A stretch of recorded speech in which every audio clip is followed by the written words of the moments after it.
से ngachik ka thongdoini horen ado myam thongdo inghalake sida lere ngachik to chawdre ngo myam yoga thamini na handagi ko sida lere na sai kita kiban kari patta to ki no do seni sai ngachik to sida lere ki hom usoi ke kalere abko bodo ko se hai khase lere bako hasidra myam sida lere senasi kari patta ne bako mama sorry chichena hi uine banasi ko segi horen haisa ama thongdoine bako ado kari patta se hindi nadi kari patta ko we aduga maite ronna norosing mana hai na khangne bako ado se izu yam chakhle se charaga ko ado se ngachik ka thongdoine horen ado myam thongdo inghalake chichena thongdoine ba yamdro myam ase mana se loi amam sittoine sita doine bako aro mana sita bakai kasu inghalake chichena tawdoine aidi haite bako ado chichena tawdoine de inghalake myam dasu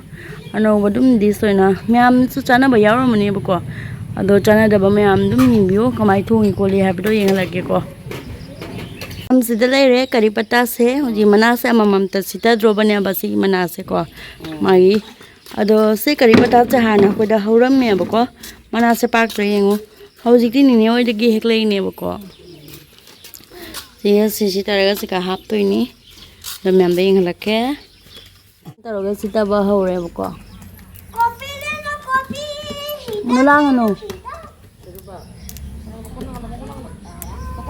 sumai taroga sita doine ba mana se amam ta taroga olang mana handak mana se kaino ne myam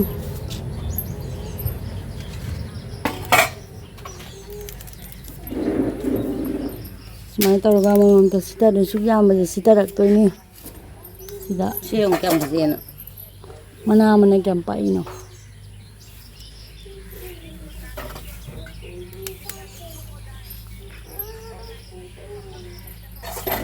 sumai taroga sita doine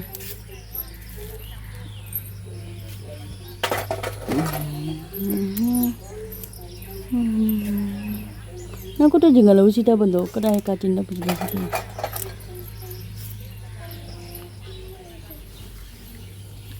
nam lore gau lagi ada di ka sejam jam aja sita ba mam tuh jangan lagi punya jangan ni ba nam lore gau cerage thale lore aktor ya poko duga siga tari myam sina patta bane gambu yaudre lesle myam sanda juta sele ya poko ando se thale ujik main tawre sina ole hizang khong do myam do chake myam sida lady sina ngachik ni chawdro yengo myam joga thamine abuko sida lere hingi myam sida lere ngachik to chawdro yengo myam yoga thamine na handagi ko ji mama na sem gena tawri abuko myam semalo ga mo churage myam da awa hingi ne ya aya yengo chili yengo myam dang chili hingi amadi adu myam singa manga oina churage myam da myam sida lere nga semalo re buko seni tasai nga chik to sida lere munda pusle hosi mama na semalo re buko oh the freeze tham de ne hosi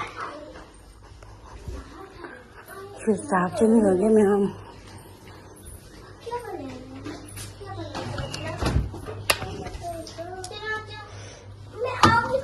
freeze ta chen gore sina sai indo fajina cham thoya bako ising sida cham thoga hojik ase thongba hoga to ne chichena ado myam do uchar ke recipe to comment tori ha bado ko bako ado grinder da hoji tak to ni bako sing kara half khare ado hojik siga grinder ta ni myam kari patta se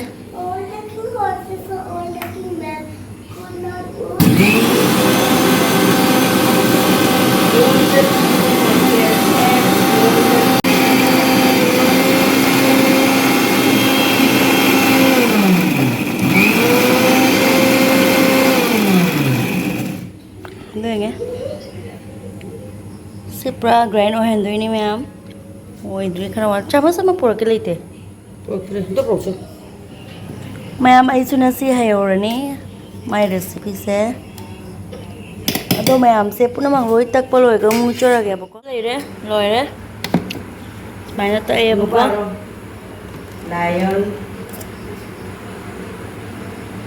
ham bật đèn bật ra cái đấy mày tu mà cơ mà hao tụi cậu thuộc cái đấy quỳ đâu vậy nhá Cái tem sẽ lắp sẽ là cái. sao mày cái tiền cái mày học chân rồi nè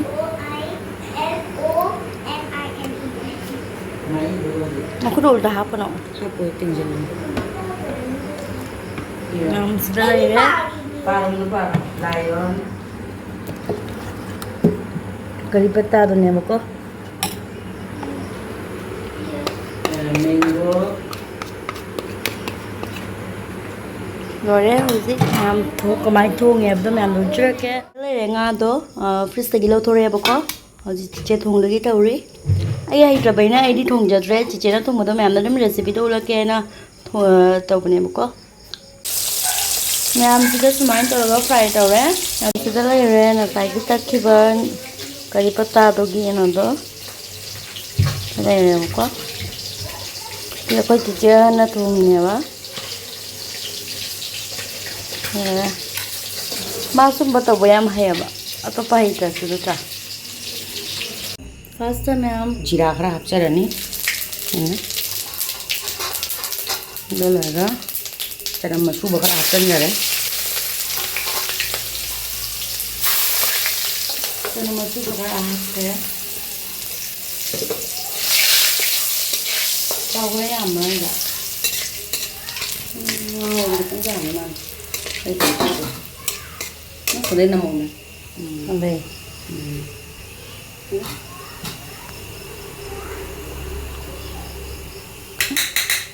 Zik na kai nim kari Nim pata ta hay rồi mà gì nè. kan dia nim đó lại mà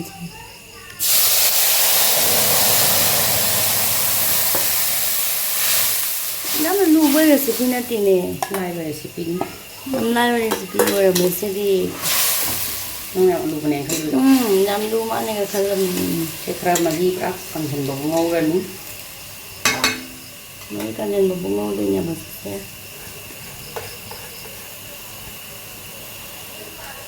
một mà đôi hát chạy quen rồi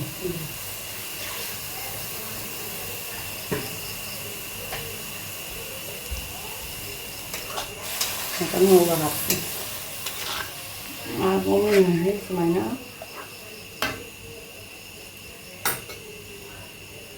mấy cái người có mua là cái làm sẽ mấy cái mà mua ngày rồi nè bà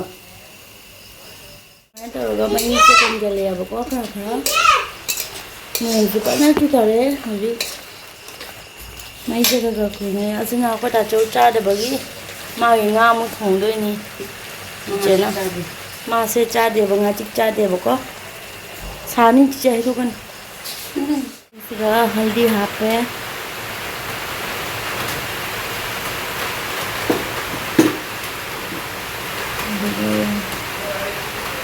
Guna maroi hape, Jira powder.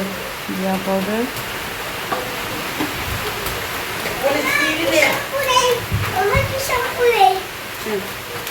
Masana, maro bhap chale, Kashmiri lal mirch.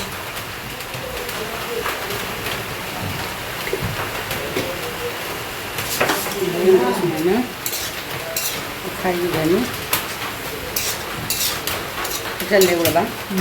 Itu pada nak penjela kan ada main hap dia ni. Itu ngapi dia ni. Sing ngapi dia ni. đây nga tha bền. Ada. Hau bani sih resipi si ma'am. Kita tahu ju ma'am su. Adu kan ya. Kari pata hai na da mina di hau re ba. Tahu mana mesti. Manam sige ni aba mina ngau na ri se. Do hai na da mi di mana mesti hai na re ba. Cha da mi di mana mi o mesti mana mesti hai na da mi le ya ba.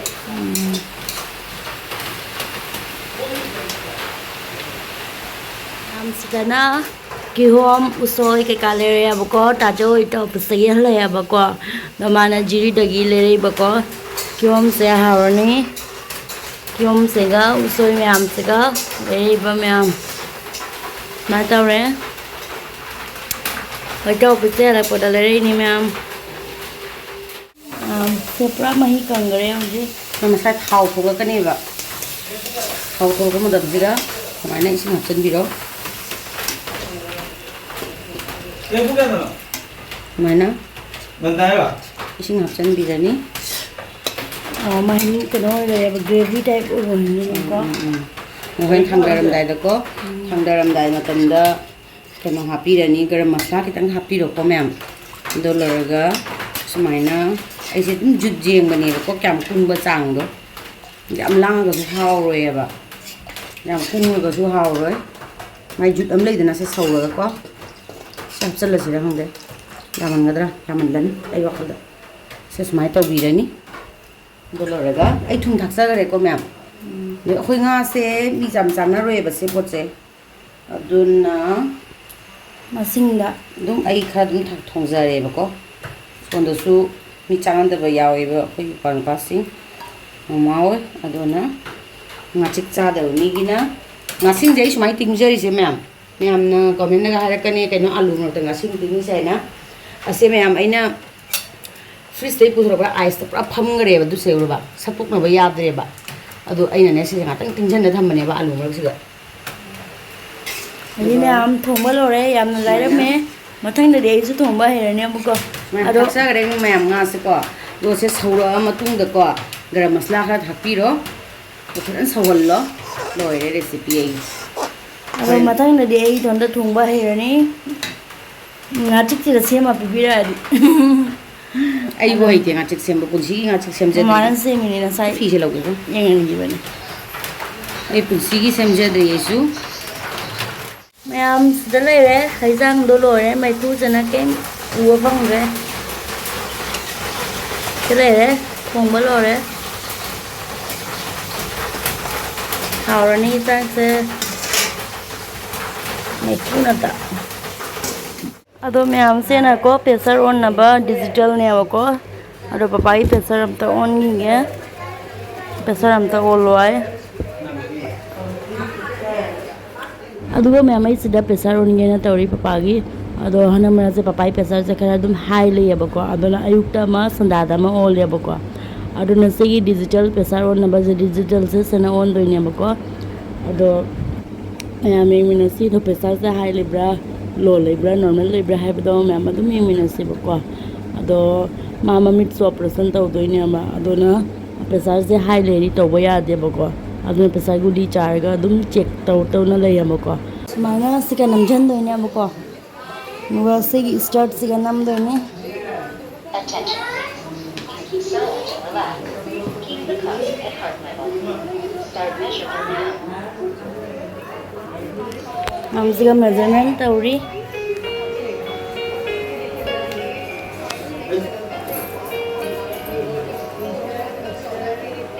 High libra normal libra yang si.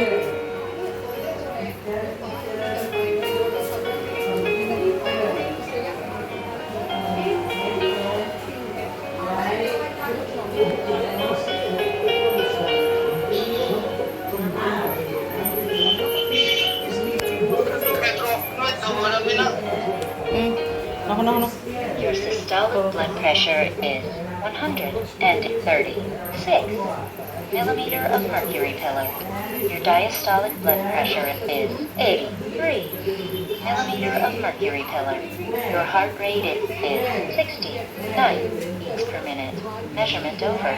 According to the World Health Organization standards, the measurement result is normal. Thanks for using. Wishing you good health. Normal hai. Mayam matak na 136 maka na 83 ko. Heartbeat na 69. Aise normal ni hare mayam. Ado sika stop sika off tor ni mayam. Ado jise lo to khige. To mayam sida na mama na ngang ani like tai. Heart in pumpkin shell. Ko chela ga like pa yo And ani se. here he keep her very well. Ngan like tai mama na. Adi de hara se. Tau yo. Butterfly. One. Mayam sina ko ta chuna hita porak pa usoi do hing eukta uti thongge na. Chichena kakna le ram ne ko do khara budia du mali ba yaw yam su yaw de. Ado hing di thabak nang na roi na ta chu su eukta ngan na office sal ne ba ko ni mama ma thonta ta bodo ngam moi chiche su ang exam le. Ado ai soi ba hai te ba don. Ngang school din ngani noi moi thabak chu chakani ba pa ga. ꯑꯗꯨꯅ ꯍꯧꯖꯤꯛꯇꯒꯤ ꯁꯣꯏꯔꯒ ꯊꯝꯃꯦꯕꯀꯣ ꯍꯌꯦꯡ ꯆꯥꯅꯕꯩ ꯍꯌꯦꯡ ꯀꯩ ꯆꯥꯗꯣꯏꯕ ꯎꯇꯤꯗ ꯍꯥꯞꯄꯒ ꯌꯦꯟ ꯑꯗꯣ ꯃꯌꯥꯝꯁꯤꯗ ꯉꯥ ꯊꯣꯡꯕ ꯂꯩꯔꯦ ꯑꯗꯨꯒ ꯑꯩꯗꯤ ꯀꯔꯤ ꯄꯠꯇꯥꯒ ꯉꯥꯆꯤꯛꯀ ꯊꯣꯡꯕ ꯂꯩꯔꯦ ꯑꯗꯨꯒ ꯑꯩꯒꯤ ꯆꯥꯛ ꯂꯩꯔꯦꯕꯀꯣ ꯑꯗꯣ ꯆꯥꯛ ꯆꯥꯕꯗꯤ ꯎꯠꯆꯔꯔꯣꯏꯒꯦ ꯃꯌꯥꯝ ꯁꯨꯃꯥꯏꯅ ꯇꯧꯔꯒ ꯑꯩ ꯑꯗꯨꯝ ꯆꯥꯖꯔꯒꯦ ꯀꯩꯒꯤꯅꯣꯗꯤ ꯅꯨꯡꯗꯥꯡꯅꯤꯅ ꯅꯨꯡꯉꯥꯏꯔꯔꯣꯏꯕ ꯆꯥꯛ ꯆꯥꯕ ꯎꯠꯄꯗꯣ ꯑꯗꯣ ꯁꯣꯝꯗꯅ ꯄꯄꯥ ꯍꯣꯏ ꯆꯥꯛ ꯆꯥꯔꯤ ꯀꯦꯔꯥ ꯌꯦꯡꯉꯒꯀꯣ ꯑꯗꯣ ꯉꯁꯤꯁꯦ ꯑꯩꯈꯣꯏ ꯏꯟꯗꯤꯌꯥꯒ ꯏꯪꯂꯦꯟꯒꯒꯤ ꯁꯦꯃꯤ ꯐꯥꯏꯅꯦꯜꯅꯦ ꯑꯃꯨꯛꯀꯣ ꯑꯁꯤꯒ ꯏꯟꯗꯤꯌꯥꯅ ꯉꯝꯃꯗꯤ ꯏꯟꯗꯤꯌꯥꯁꯦ ꯋꯥꯔꯜ ꯀꯞ ꯁꯥꯟꯅꯗꯣꯏꯅꯦ ꯑꯗꯣ ꯄꯄꯥ ꯀꯟꯅ ꯁꯥꯎꯔꯦꯕꯀꯣ ꯍꯥꯏꯗꯤ ꯚꯤꯔꯥꯠ ꯀꯣꯍꯂꯤꯗꯣ ꯕꯦꯇꯤꯡ 2-3 ꯁꯨꯕꯗ ꯑꯗꯨꯝ ꯑꯥꯎꯠ ꯑꯣꯏꯈꯔꯦꯅ ꯀꯟꯅ ꯁꯥꯎꯔꯦꯕꯀꯣ ꯑꯗꯣ ꯐꯥꯏꯅꯦꯜꯂꯤ ꯂꯥꯁꯇꯗꯤ ꯑꯗꯨꯝ ꯏꯟꯗꯤꯌꯥꯅ ꯉꯝꯃꯦꯕ ꯈꯦꯂꯥꯁꯦ ꯂꯣꯏꯕꯧ ꯌꯦꯡꯉꯦ ꯑꯗꯨꯅ ꯑꯩ ꯚꯤꯗꯤꯑꯣꯁꯦ ꯀꯟꯇꯤꯅ꯭ꯌꯨ ꯇꯧꯕ ꯉꯝꯗ꯭ꯔꯦꯕꯀꯣ ꯃꯌꯥꯝ ꯑꯗꯨꯅ ꯑꯩ ꯅꯦꯛꯁ ꯃꯣꯔꯅꯤꯡꯒꯤ ꯑꯣꯏꯅ ꯍꯥꯞꯆꯔꯛꯑꯒꯦ ꯑꯗꯨꯝ ꯅꯦꯛꯁ ꯃꯣꯔꯅꯤꯡꯒꯤ ꯚꯤꯗꯤꯑꯣ ꯑꯣꯏꯅ ꯌꯦꯡꯃꯤꯟꯅꯔꯁꯤꯀꯣ ꯃꯌꯥꯝ The next day. ꯍꯜꯂꯣ ꯃꯌꯥꯝ ꯒꯨꯗ ꯃꯣꯔꯅꯤꯡ ꯃꯌꯥꯝ ꯅꯨꯡꯉꯥꯏꯕꯣ ꯀꯃꯥꯏꯅ ꯇꯧꯔꯤꯒꯦ ꯃꯌꯥꯝ ꯑꯩ ꯍꯧꯖꯤꯛ ꯍꯧꯒꯠꯂꯦꯕꯀꯣ ꯍꯧꯖꯤꯛ ꯍꯧꯒꯠꯂꯕꯅꯤꯅ ꯑꯩ ꯐꯅꯨꯡ ꯂꯣꯏꯁꯤꯜꯂꯅꯤ ꯑꯗꯨꯒ ꯑꯩ ꯐ꯭ꯔꯦꯁ ꯑꯣꯏꯕ ꯆꯠꯂꯅꯤ ꯃꯌꯥꯝ ꯑꯗꯣ ꯃꯌꯥꯝꯅ ꯁꯤꯒꯤ ꯚꯤꯗꯤꯑꯣꯁꯦ ꯂꯣꯏꯕꯧ ꯌꯦꯡꯕꯤꯌꯣꯕꯀꯣ ꯑꯩꯅ ꯀꯩꯀꯩ ꯇꯧꯔꯤꯗꯣ ꯃꯌꯥꯝ ꯑꯗꯨꯝ ꯎꯠꯆꯔꯛꯀꯦ ꯑꯗꯨꯗꯤ ꯃꯌꯥꯝ ꯌꯦꯡꯃꯤꯟꯅꯔꯁꯤꯀꯣ ꯃꯌꯥꯝ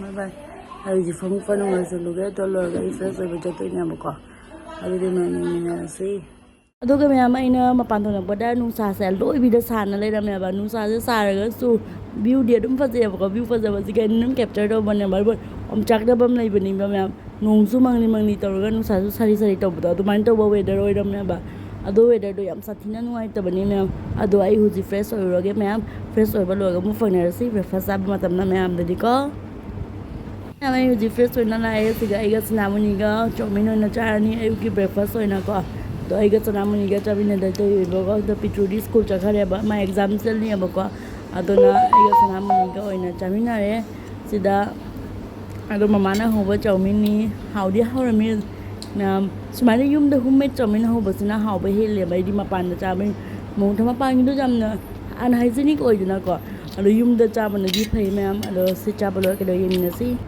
ꯃꯌꯥꯝ ꯑꯩ ꯍꯧꯖꯤꯛ ꯕ꯭ꯔꯦꯛꯐꯥꯁ ꯆꯥꯕ ꯂꯣꯏꯔꯦꯕꯀꯣ ꯑꯗꯣ ꯍꯟꯗꯛꯀꯥꯟꯁꯦ ꯚꯤꯗꯤꯑꯣ ꯌꯥꯝ ꯇꯣꯏꯅ ꯊꯥꯒꯠꯄ ꯉꯝꯗ꯭ꯔꯦ ꯃꯌꯥꯝ ꯀꯩꯒꯤꯅꯣ ꯍꯥꯏꯕꯗ ꯄꯄꯥꯒꯤ ꯃꯃꯤꯠ ꯑꯣꯄꯔꯦꯁꯟ ꯇꯧꯕꯒꯤꯀꯣ ꯑꯗꯨꯝ ꯗꯣꯛꯇꯔꯗ ꯀꯣꯏꯆꯦꯟ ꯆꯦꯟꯅ ꯇꯦꯁ ꯀꯔꯤ ꯀꯔꯥ ꯇꯧꯅ ꯃꯇꯝꯁꯦ ꯑꯗꯨꯝ ꯐꯪꯗꯕꯀꯣ ꯑꯗꯣ ꯇꯥꯆꯧꯅ ꯇꯧꯒꯗꯕꯁꯨ ꯇꯥꯆꯧꯗꯁꯨ ꯃꯥ ꯑꯣꯐꯤꯁꯇ ꯁꯨꯇꯤ ꯐꯪꯗꯕꯀꯣ ꯑꯗꯨꯅ ꯑꯩꯒ ꯆꯤꯆꯦꯒꯅ ꯑꯗꯨꯝ ꯇꯧꯕꯗꯨꯅ ꯃꯌꯥꯝ ꯃꯇꯝ ꯐꯪꯗꯅ ꯇꯧꯕꯅꯦ ꯑꯗꯨꯒꯤ ꯃꯔꯛꯇ ꯑꯃꯨꯛ ꯃꯃꯥ ꯃꯁꯥ ꯅꯝꯖꯜꯂꯛꯇꯅ ꯑꯣꯕꯒ ꯃꯈꯣꯡ ꯍꯥꯝꯕꯒ ꯇꯧꯅ ꯃꯌꯥꯝ ꯑꯋꯥꯕꯤꯅꯤ ꯑꯋꯥꯕꯗ ꯑꯋꯥꯕ ꯑꯗꯨꯝ ꯑꯣꯏꯈꯔꯦꯕꯀꯣ ꯑꯗꯣ ꯉꯁꯤꯁꯨ ꯆꯤꯆꯦꯒ ꯄꯄꯥꯒ ꯆꯠꯈꯤꯑꯕꯀꯣ ꯑꯩꯗꯤ ꯆꯠꯇ꯭ꯔꯦ ꯋꯥꯔꯦꯅ ꯑꯗꯨꯅꯤ ꯃꯌꯥꯝ ꯑꯗꯨꯃꯥꯏꯅ ꯑꯗꯨꯝ ꯇꯧꯅ ꯃꯇꯝꯁꯦ ꯑꯗꯨꯝ ꯐꯪꯗꯕꯀꯣ ꯑꯗꯨꯅꯤ ꯑꯗꯣ ꯃꯀꯣꯛꯁꯦ ꯂꯨꯔꯒ ꯐꯦꯟ ꯃꯈꯥꯗ ꯀꯪꯍꯜꯂꯤꯅꯦꯕ ꯕ꯭ꯔꯦꯛꯐꯥꯁ ꯆꯥꯕ ꯈꯣꯠꯄ ꯂꯣꯏꯔꯛꯄꯗ ꯃꯇꯝ ꯐꯪꯗꯦꯕ ꯃꯁꯝ ꯍꯧꯖꯤꯛꯇ ꯃꯇꯝ ꯐꯪꯉꯤ ꯃꯌꯥꯝ ꯐꯝꯕꯒꯤ ꯑꯗꯨꯒ ꯃꯊꯛꯇ ꯐꯦꯟ ꯊꯝꯃꯦꯕꯀꯣ ꯑꯗꯨꯒ ꯃꯈꯥꯗ ꯑꯩꯅ ꯁꯨꯃꯥꯏꯅ ꯐꯝꯃꯒ ꯃꯁꯝꯁꯦ ꯅꯍꯥꯛ ꯀꯪꯍꯟꯒꯦꯅ ꯅꯠꯇ꯭ꯔꯗꯤ ꯆꯣꯠꯅ ꯑꯗꯨꯝ ꯂꯩꯔꯅꯤꯅ ꯃꯁꯝꯁꯤꯡꯁꯨ ꯀꯂꯔ ꯇꯧꯁꯜꯂꯨꯕꯗꯤ ꯀꯩ ꯃꯥꯜꯂꯦ ꯌꯦꯡꯉꯣ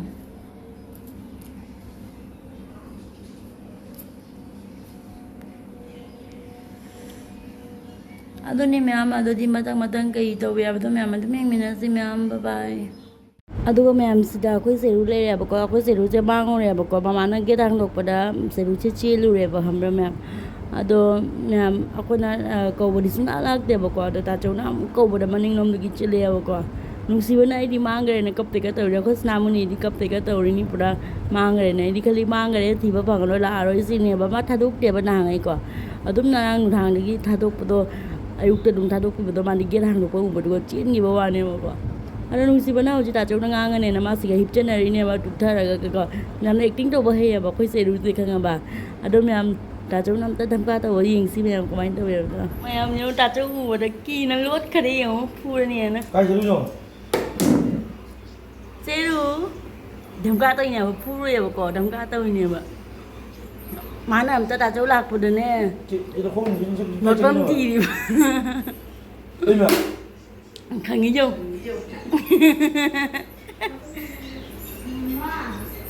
ꯀꯩ ꯃꯥꯜꯂꯤ ꯌꯧ ꯌꯦꯡꯉꯤ ꯀꯩ ꯃꯥꯜꯂꯤ ꯌꯧ ꯃꯁꯛꯁꯦ ꯀꯩ ꯃꯥꯜꯂꯤ ꯌꯧ ꯃꯃꯤꯠꯁꯦ ꯌꯦꯡ ꯌꯧ ꯑꯗꯨꯗ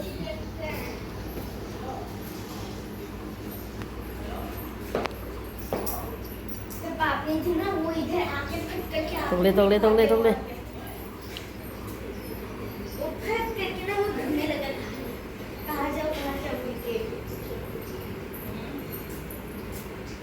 Trên lấy position gì mình Cái gì nữa là? Hả? Đấy cái tính gì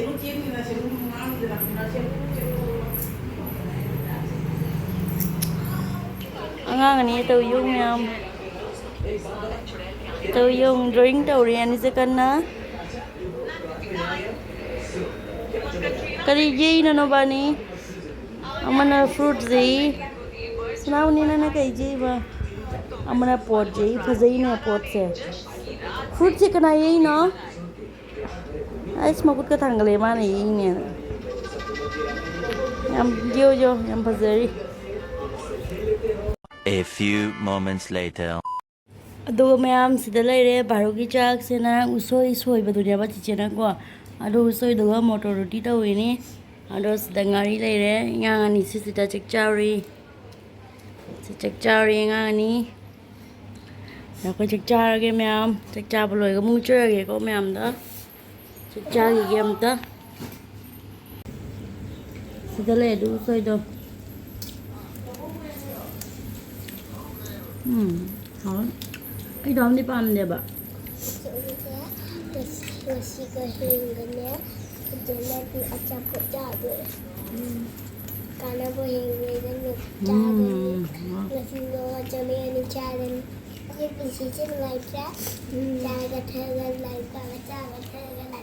Dạ.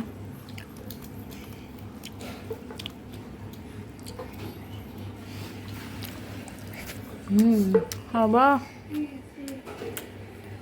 Picture school là tập ngay là bạn đó nè. Nhưng giờ bị bây giờ á.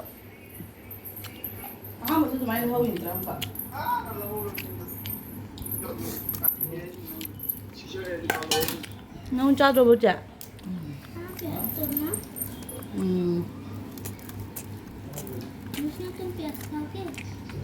Mày làm cho cha bao lâu đấy, không mang mắm gì ổn nè. Nó. Thực ra bao giờ có được không mang mắm gì không? Ô, xuống nào mà nó rồi.